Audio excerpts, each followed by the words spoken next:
केली कविता पाढ़ी हारनगर मोर कवितार शीर्षक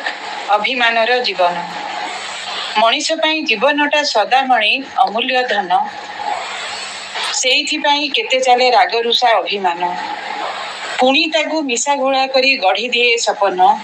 केते पुणी सपन अगणती बुझी पारेनी मन। एई देख राधाश्याम वृंदावन प्रेम केली मन कहे प्रभु करी जीवा प्रेम को मने नेबा तोड़ी जुगे जुगे जाई मधुर अमर प्रेम गीति गाई संसार मोहरु बंची जीवा दिने नीरवे सोई खाली तुच्छाटारे तोर मोर कही चली संपर्क मतलब सरीगले चले अभिमान तर्क वितर्क जीवने केही कहा पाई नुह ना स्वामी ना पुओ ना झीओ नाती नातुणी सबू कहीं दूरे जीवे समस्ते दिने गणी गणी ईश्वर सृष्टि भितरे खाली रही जीव अभिमान प्राकृतिक रूप उपमा अनुपमा लिप्त रहे जीवन सबू मीठा मीठा लगुथिबा जाए भल लगे आम जीवन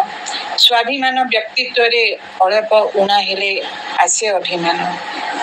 सबू किछि लोभ मोह स्नेह संपर्क जीव छाड़ी अभिमान आपे लुचि जीव शीतल शरीरटा खाली थिब पड़ी।